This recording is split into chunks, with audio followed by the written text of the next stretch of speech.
Vamos lá. Hoje, a nossa aula, ela tem como objetivo trabalhar melhor as enzimas que envolvem os processos de síntese de proteínas, replicação do DNA e, consequentemente, os ácidos nucleicos. Então, olha só. Uma coisa que a gente precisa sempre ter em mente é que, se estamos falando de síntese de uma nova molécula de RNA, a gente utiliza uma enzima chamada de RNA polimerase, certo? Quando que a gente utiliza a RNA polimerase? Quando vamos fazer síntese de RNA. Qual é o nosso processo onde nós fazemos uma síntese do RNA? Esse processo nós chamamos de transcrição, certo? Então, a RNA polimerase, a gente vai fazer síntese de RNA, e a síntese de RNA a gente faz num processo chamado de transcrição. Bom, por consequência, a gente também tem uma enzima chamada de DNA polimerase. Se é DNA polimerase, ela vai fazer a síntese de DNA. Quando que nós fazemos a síntese de DNA? Num processo chamado de replicação semi-conservativa, que a gente também chama de duplicação. Então, olha só, não é difícil. Se a gente vai fazer a formação de RNA, usamos a RNA polimerase. Se a gente vai fazer a formação de DNA, usamos a DNA polimerase, certo? Vamos lá. Nesse processo de replicação semi-conservativa, uma coisa é muito importante para a gente, que nós já vimos na nossa aula. A replicação semi-conservativa, então, a gente vai ter um DNA original.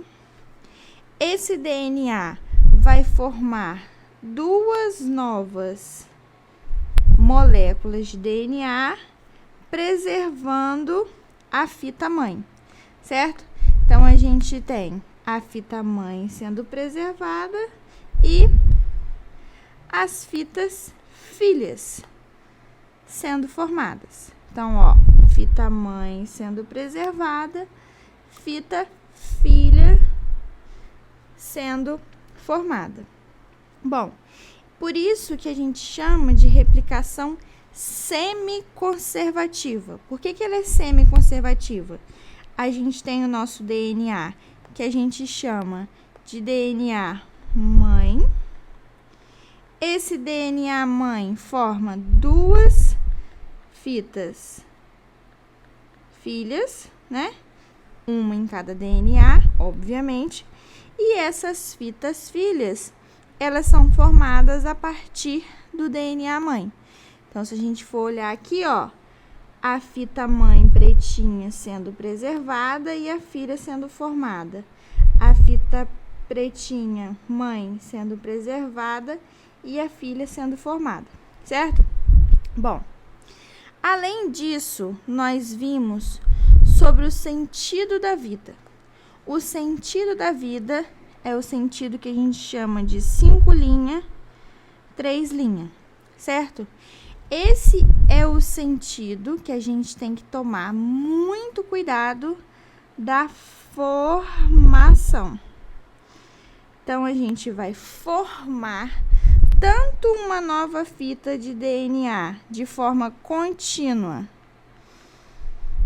ou uma fita de RNA no sentido 5 linha, 3 linhas.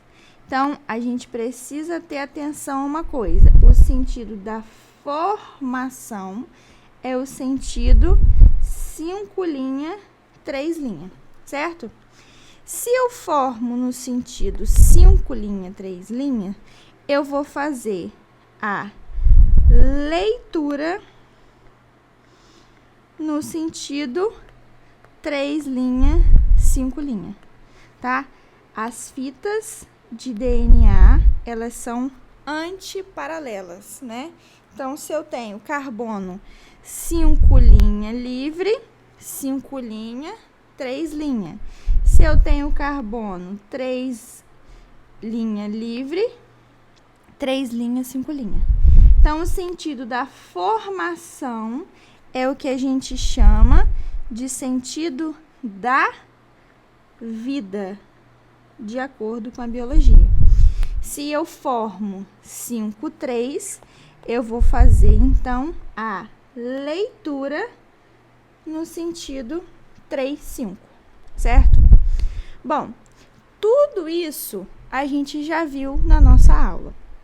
Só que algumas enzimas, elas são específicas do processo de replicação semiconservativa. E é isso que nós vamos ver. Então, vamos gravar. A gente sabe que forma RNA, RNA polimerase. Forma DNA, DNA polimerase. Lembra comigo, DNA e RNA são polímeros. Polímeros, polimerase, terminação de enzima. Então, RNA polimerase, enzima que forma polímeros de RNA. DNA polimerase, enzimas que formam polímeros de DNA. Tranquilo? Bom, uma coisa importante da gente falar. Quando que ocorre essa replicação semiconservativa? Em que momento da célula ela vai fazer a replicação? Ela vai fazer a replicação na fase S da intérfase. Então, em que momento que nós estamos entrando agora na célula? Na fase S da intérfase, certo? Então, olha só. A gente precisa estar atento a esse desenhozinho aqui, tá? Então, olha só. Aqui nós temos uma fita de DNA e nós temos várias enzimas que estão envolvidas. Então, eu vou retirar essas enzimas e vou determinar a função de cada uma delas. Então, olha só. Topoisomerase, que é essa primeirazinha aqui. O que que a topoisomerase faz? Então, ó, topoisomerase. A topoisomerase, ela tem uma função, que é diminuir a tensão da forquilha de replicação. Então, olha só. O DNA, ele é enorme. Ele tem metros e mais metros e mais metros de sequências de bases nitrogenadas. Nós não vamos abrir o DNA inteiro, porque a chance da gente se perder é muito grande.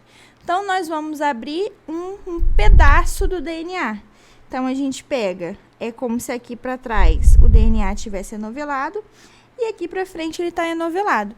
Esse buraco que se formou no meio, nós chamamos de forquilha de replicação. Então, imagina, ó, as enzimas, elas estão todas andando nesse sentido aqui.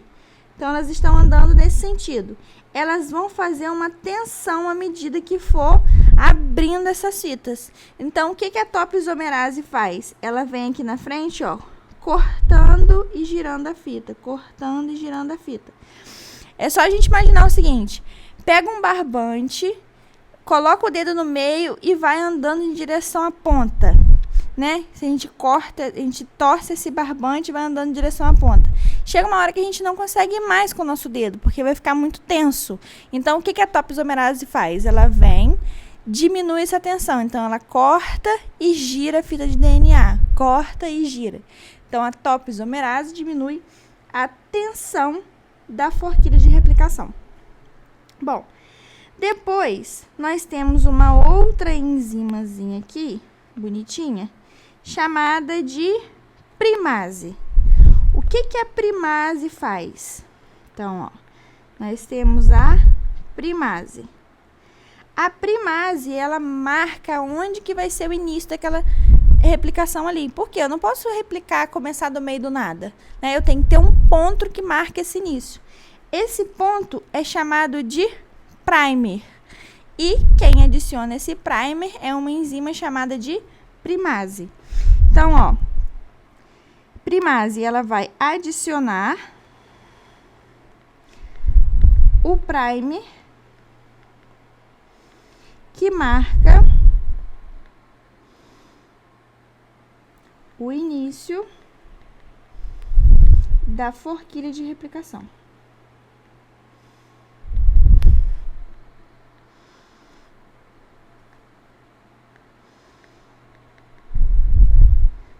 Certo? Muito importante isso. Então, marquei o início, a gente tem uma outra enzimazinha aqui bonitinha, chamada de helicase.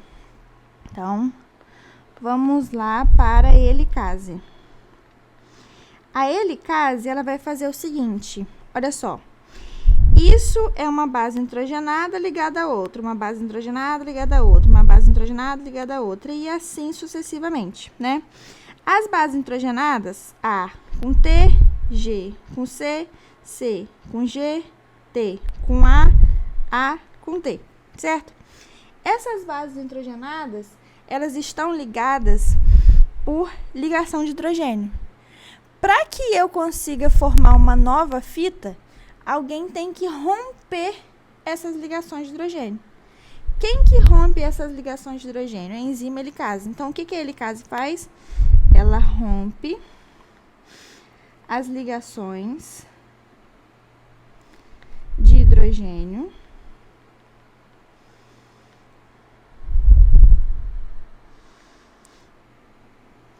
entre as bases nitrogenadas. Então, olha só, primase marcou o início, a partir daquele início, a helicase vai abrindo esse buraquinho aqui, né? Então, ela vai abrindo as ligações de hidrogênio. Então, olha só o que ela vem fazendo, ó. Ela vem aqui, ó, quebrando e separando para que a nova fita seja formada. Tranquilo? Então, topoisomerase diminui a tensão da forquilha de replicação.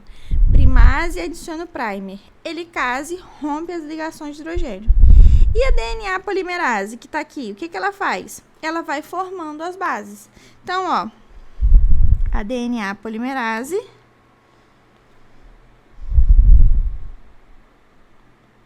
ela vai adicionar os nucleotídeos. Então, ela vai vir adicionando esses nucleotídeos. Então, se aqui na fita mãe estava escrito A DNA polimerase vem aqui e coloca T na filha. Se aqui estava escrito G, a DNA polimerase vem aqui e coloca C. Então, ela vai complementando. Só que a DNA polimerase, além dela complementar, né, dela adicionar esses nucleotídeos, ela também corrige erros. Então, ela vem colocando A com T, C com G, G com C, e assim vai, mas ela também vai corrigir, né, para ver se ela realmente colocou certinho. Onde tinha A, ela colocou T, onde tinha G, ela colocou C, onde tinha C, ela colocou G, e assim sucessivamente, certo? Então, esse é o papel das enzimas. Todas essas enzimas, elas trabalham em conjunto. Para quê? Para formar as fitas de DNA. Então, olha só, nós temos aqui o que a gente chama, deixa eu apagar essa baguncinha aqui que eu fiz para vocês. Nós temos aqui o que a gente chama de fita líder, que é a mesma coisa que fita contínua, e nós temos aqui a fita atrasada, que é a mesma coisa que fita retrógrada ou retardada. Então, vamos lá, de novo. Sentido da vida, 5 linhas, 3 linhas. Esse é o sentido da formação, certo? 5 linhas, 3 linhas, sentido da formação. Bom, se eu formei no sentido 5 linhas, 3 linhas, eu vou fazer a leitura no sentido 3 linha, 5 linha, certo? Então, essa fita aqui, ó, que está fazendo de forma contínua a sua replicação, ela é quem? A 3 linha, 5 linha. Por quê? Porque ela obedece o sentido da vida, né? 3 linha, essa fita aqui, então, é 3 linha, 5 linha. Essa fita aqui, ela é 5 linha, 3 linha. Por isso que ela é atrasada ou retardada. Sabe por quê? Porque ela vem, faz uma parte, para. Ela vem daqui pra cá, ó. 3 linhas, 5 linhas. Faz uma parte, para. Depois vem aqui 3 linhas, 5 linhas, faz outra parte, para. Vem aqui, faz outra parte, para. Vem aqui, faz outra parte, para. Por quê? Porque ela não pode se ligar no sentido 5 linha, 3 linha e direto. Por quê? 5 linha, 3 linha é sentido da formação. Então, o que ela tem que fazer? Ela tem que vir de pouco a pouco. 3 linhas, 5 linhas, um pedaço. 3 linhas, 5 linhas, outro pedaço. 3 linhas, 5 linhas, outro pedaço. 3 linhas, 5 linhas, outro pedaço. Até a gente chegar no final, certo? Então, esses pedacinhos que a gente vai fazendo, a gente chama de fragmento de Okazaki. Então, líder contínua é a 3 linhas, 5 linhas, que eu leio de forma direta. Atrasada, retardada ou retrógrada é a 5 linhas, 3 linhas. Por quê? Porque eu venho aqui, ó, de pedacinho em pedacinho, no sentido 3 linhas, 5 linhas, fazendo essa replicação. Essa aqui, isso é o resumo daquela questão de vassouras, que pede para identificar qual que é o sentido contínuo e descontínuo naquelas setinhas, uma setinha contínua e as outras setinhas picadas, certo? Qualquer dúvida, só vocês me mandarem mensagem. Um beijo, um grande abraço e até a próxima.